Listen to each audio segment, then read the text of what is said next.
Yes, good afternoon, folks. Welcome to another session here of Concertina Styles and Smiles. I'll be your host today. They call me Smiley, Alan Wilczek, and today we have Ambrose Kodet. From North Mankato. North Mankato. Right. So, how did you ever get started? Whatever got you interested in playing? Well, it's a long story of probably our family life. I grew up on a farm between Morton and Olivia, and you have to remember that at that time we had no telephone, we had no radio, television did not come out till 1950, and my dad was a super concertina player. There were 5 of us kids in the family, and he taught all of us how to play. Usually over the noon hour when he put the horses in the barn to eat, and while he ate his dinner, and after he was done, whoever the student was at the right time got the lesson. You mean one of your brothers or your sisters, or all brothers? I had 2 brothers and 2 sisters, okay. And then myself. Do you still have your dad's concertina, by any chance? I have the concertina I learned on, a little 76 Pearl Queen, probably a 1926 model. Mm-hmm. So. Did you get out of doing chores if you stayed in the house and practiced? No. You weren't that lucky, huh? No, I wasn't that lucky. Every child in the family had an assigned job on the farm. Mine was always to feed the calves, you know, the ground corn, and also the hay, bed them down, and then on Saturdays we would clean the pens. Okay. So I was involved in that. The chickens were somebody else's, the hogs were someone else's, but my job was the calves. When you were growing up and learning how to play, was your dad playing in a band or anything? My dad started out in about 1914, and I have a picture. Well, it's in the book that Laverne Ripley wrote, and my dad played with my uncle Frank Sankier, who was my mother's brother, and Alois Kodet did the drumming, and he was my dad's brother. Okay. Frank Sankier played concertina, just like my dad played. So they had 2 concertinas and a drummer. That's quite a background. I can see why you took up music, the concertina. Right. So this was how we got to bed every night. My father played every night, regardless of how hard he worked on the farm. He played concertina every night, Aladdin lamp, note stand, and then I had a sister 3 years younger and a sister 3 years older. We'd stand behind the chair and then we'd sing some of the songs that he would play that had words to them. So then fast forward a little, when was your first playing job? Oh. Even if you got paid for it or not, I know how that goes. Basically, I was a home player most of my life, and then in 1979, all of a sudden the phone rang one night. He said, "This is Ivan Kale." He says, "I need a concertina player for Saturday night." And I said to Ivan, I says, well, I had never played with a full band before. I just played by myself. And I'd like to go over the music with you. He says, well, I wouldn't have it any other way. So I went to his house, and he pulled out a tune and played it a little bit on the trumpet. I played my part. And he said, sure, this will work, and we got to. And after we got through 40 tunes, he said, that's all we need to play a dance job. Was he a local musician from around your hometown? Or no, Ivan was from around Norwood. Okay. And I was at that time from Mankato in '79. How did he ever hear of you? Oh, that'd be the interesting thing. That'd be interesting. I don't know. I guess I gave lessons, which I'll touch on later on, at Christa Hengel's. So there were, by word of mouth, quite a few people got to know me. Mm-hmm. You have another tune in mind you want to entertain the folks with? Okay. If you notice that the first tune was called Green is Green, and if you noticed, I did the Ernie Kuchera version, not the Jerry Schuft version. Okay. I'm not that dumb. Okay, I get it. So I want to explain what concertina this is, what year it was built. Okay. This is my first concertina that I had. Well, I shouldn't say that. I had a paddock quad before I got this one. This one was built by Christa Hengel in Waseca, Minnesota in 1962. And I've had it ever since, and would you believe I haven't even had as much as a corner come off or a stave come off? I don't know if that's because of how we glued them on or how well built they were or whatever. But yes, this was my first one, key of C. The paddock that I got, once this one came, I sold the paddock quad to my brother on the farm. I had a bachelor brother, and he played a lot. And he had a kind of gift for music. He could play from notes or he could play by ear, either way. It was kind of interesting to work with him. He would turn on the radio and listen to an old-time tune. He'd shut the radio off. He'd pick up the concertina and play it for you. Was that like your older brother or younger? No, he was an older brother. My two brothers were both older than me. Okay. So, do you know what number concertina this is? Wasn't when he was in Waseca, that's where where he started building or not? No, he started building long before that. He started in Sleepy, I believe. Okay. And this is number 58. Okay. Built in 1962. What tune are you going to play? Okay, another. Being that the first one was a Czech tune, I'll also play another Czech tune. And this one's called the I'm Coming Waltz. And if you look at the Czech pronunciation, it's už jdu. You'll have to remember that when I started first grade, I didn't know one word of English. My folks were both full-blooded Czechs, and I spoke Czech at home. When I went to school, started out, the teacher had a chart of fruits and vegetables, and she pointed to a carrot, and I said, mrkev, which is the Czech word for carrot. Sure. And the class just broke out in laughter, but I tell you, you learn quick after that. Sure, and that was when you started farm school, or were you in? Right, I went to a one-room country schoolhouse about a half a mile south of our place. So we had a half a mile to walk, one-room schoolhouse, there were 8 grades in it. I did all my whole 8 grades there before I went to high school in Morton. Okay. So we'll start out with the tune. This one's called I'm Coming Waltz. Yes.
Mighty fine. Thank you. Do you know most of your numbers by heart? No, I tell you, I'm a note reader. I have to read all my music, but the tunes that I play without music, I have memorized. Okay. So, just was wondering. Okay, you went. See, by the way, we didn't finish out. When I went to Ivan Kale, his first job was at Hamburg, Minnesota. The stage is probably 5 feet up off the floor. Okay. So we were up, way up high. That was in November of '79. That was my first job. Wedding dance or just an ordinary? No, just evening? a regular dance. Okay. Any memories from that that you won't forget? Like anything? Well, did you fall off that stage or somebody? Oh, no. That's, I tell you, I had quite a fear. You know, this was obviously my first job with the full band. And Ivan said, don't worry about it. He says, if you mess up a little bit, he says, I'll be right there to pick it up. And he was. You know, it didn't happen, you know, very much, but he would pick it up right there. how many piece band was that at that time? Let's see, 3, 4, 5, 6 of us. Okay. And then, what came after that? Did you ever form your own band, or how long? How many years did you play with Ivan? I played with Ivan just 1 year, and the only reason I got to play with him was Jerry Minar was his concertina player, and Jerry wanted to start his recording business in 1980. Okay. So, you know, remember November '79, that was kind of leading up to it. So that was my first job, and then Ivan said, would you play with me while Jerry's doing his recording business, starting it? And I said, he said, you could take the jobs you want. I'll give you a calendar, you can pick out which ones you want. And I said to him that, you know, Ivan, I know what it would be if I were a band leader. I'd wonder who's my concertina player going to be for the next job. So I'll make a commitment and I'll play all the jobs with you in 1980. And he was happy with that. And I had a good time. We played 52 jobs that year during the year 1980. It wasn't so bad, Smiley, but you know, I taught full-time at Mankato State University in the computer science area, and I had an 8 o'clock class. It wasn't so bad having weekend jobs, but then we played, I think the Fox Lake Ballroom at Sherburne had Thursday night jobs. Well, you know, if you go 9 to 1 and it takes you 2 hours to get home and you got an 8 o'clock class the next morning, you don't have many winks of sleep. Right. Whatever got you teaching at Mankato? Oh, did you go to school yeah, to be a teacher? Yes. Just my educational background, I had got a 21-month senior business administration diploma from Mankato Commercial College. Then after that, I was classified as 1A for the draft, and the businesses weren't hiring anybody that was a 1A because they knew if they hired you that you wouldn't be there very long and the draft would pick you up and they'd lose an employee. What year was this about? This was 1952. Okay. When I graduated from commercial college. No, 54, excuse me. 1952 I graduated from high school. In 54 I graduated from there. So I knew I had to spend 2 years and get nothing for it if I was drafted. And the GI Bill was cutting off on January 31st of 1955. So I thought, well, if I got to put 2 years in and get nothing for it, I might as well enlist for 3. So I went in on the 11th of January 1955 for a 3-year hitch.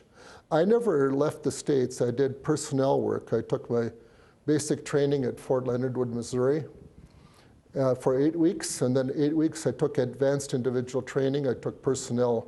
What I did was personnel work in the Army. From there, I went to San Antonio, Texas, at Brooke Harvey Medical Center, and I spent 32 months down there. I had a chance to go overseas, but being that I was at the headquarters, and when they got a requisition from Washington for overseas replacement personnel, then the captain always asked me, do you want to go, or we'd sure like to have you stay here? And I said, I would just soon stay, although I could have probably gone several times. But see, the Korean War ended in July of '54.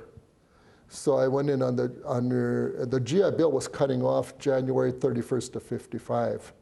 So I got just about my bachelor's and my master's practically paid for from the government.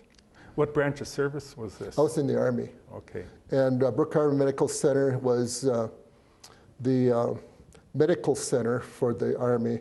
They had they had MTC, which was Medical Training Center. These were the people that were conscientious objectors that refused to bear arms. So they come in there down to MTC, and they made medics out of them. So that when the people were shot on the battlefield, they'd have a red cross on their back, and then they'd go out and pick up the bodies or whatever from that point on. They also had the Surgical Research Unit, which was a burn team. And we had people that had, beyond high school, that had 10 years of college, that were enlisted people. And the burn team, what it did was, when people got burned in a fire of some kind or another, we'd see people that if you looked at them head on, this side they were burned completely, and on the other side they were just fine, where they got the blast from the fire for something. So they did reconstructive surgery on these people. And then they had MFSS, Medical Field Service School. That's where the people went to study medical practices for the military. Okay, hold that thought a while. How about some more music? Okay. Entertain the folks a little here. Okay. Now this here is your A flat, I believe. This is an A flat concertina. It was built in 1974. And I'm going to give you another Czech tune. This one is called, it happens to be my wife's favorite. It's called The Carpenter's Waltz.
Ambrose, just watching your fingering on your left hand and on the monitor on your right hand, where did you develop such correct fingering?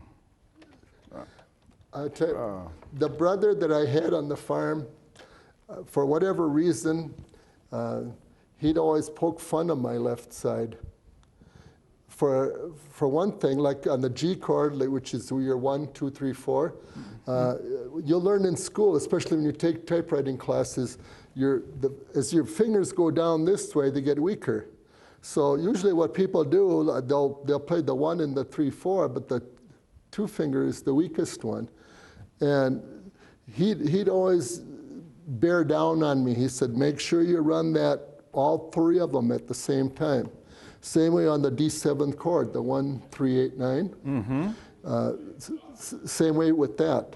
And all the chords, make sure you run the 3 buttons after the contrabass. Sure.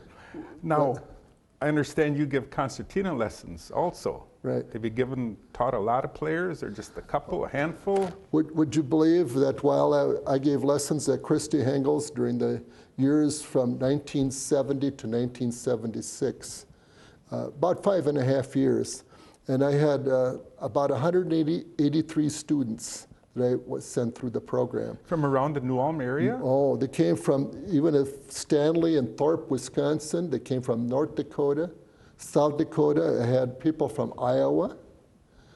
And would you believe I started at 7 in the morning, and I gave a lesson every half hour. I didn't even take time for dinner, and I got done at 10:30 at night. That was how much demand there was for it at that time. Okay. So, I still give lessons, but I won't travel anywhere. They come to the house if they want to learn. Do you have another number you want to play on the A flat before you go to the B flat? No, that's the E flat. Or E flat, okay. Being that I'm in the Czech theme, I'm Mode. going to do a Czech musician's song.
Ambrose, Kodet, nice to have you here this afternoon, and we'll have you back for another session sometime, okay? Nice visiting with you and playing for you too here. What number would you like to close out with?